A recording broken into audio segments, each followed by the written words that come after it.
امام ابو حنیفہ رحمۃ اللہ علیہ کو 5 لاکھ احادیث یاد تھیں۔ ایک دن انہوں نے اپنے بیٹے حماد کو نصیحت کرتے ہوئے فرمایا کہ بیٹے، میں آپ کو 5 لاکھ احادیث کا نچوڑ صرف 5 احادیث میں بیان کر رہا ہوں۔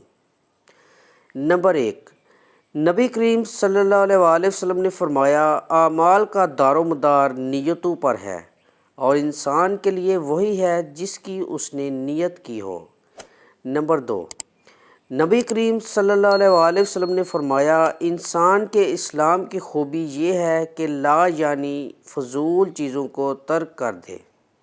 نمبر 3، نبی کریم صلی اللہ علیہ وآلہ وسلم نے فرمایا، تم مومن نہیں ہو سکتے جب تک اپنے مسلمان بھائی کے لیے وہ چیز پسند نہ کرو جو اپنے لیے کرتے ہو۔ نمبر 4، نبی کریم صلی اللہ علیہ وآلہ وسلم نے فرمایا، حلال بھی ظاہر ہے اور حرام بھی، اور دونوں کے درمیان شبہ کی چیز ہے جن کو بہت سے لوگ نہیں جانتے۔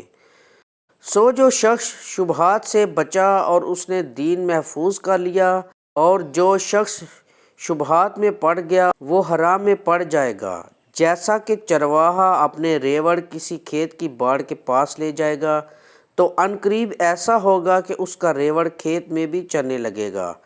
بلا شبہ ہر بادشاہ نے باڑ لگا دی ہے، اور اللہ کی باڑ حرام کردہ اشیاء ہیں۔ نمبر 5، نبی کریم صلی اللہ علیہ وآلہ وسلم نے فرمایا، کامل مسلمان وہ ہے جس کے ہاتھ اور زبان سے کسی مسلمان کو تکلیف نہ پہنچے۔ یہ 5 احادیث سنانے کے بعد فرماتے ہیں، بیٹا، ان 5 احادیث کو آئینے کی طرح رکھنا اور اپنے اعمال کا ان 5 احادیث پر محاسبہ کرتے رہنا۔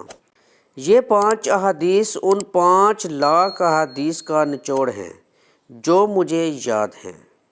ناظرین، اگر آپ کو ہماری یہ کاوش پسند آئی ہے تو براہ کرم اس ویڈیو کو لائک کیجیے گا، اور اپنے فیملی ممبرز اور دوستوں کے ساتھ لازمی شیئر کیجیے گا، اور جن لوگوں نے چینل کو سبسکرائب نہیں کیا وہ اس طرح کی مزید معلوماتی ویڈیوز حاصل کرنے کے لیے چینل کو سبسکرائب کر لیں۔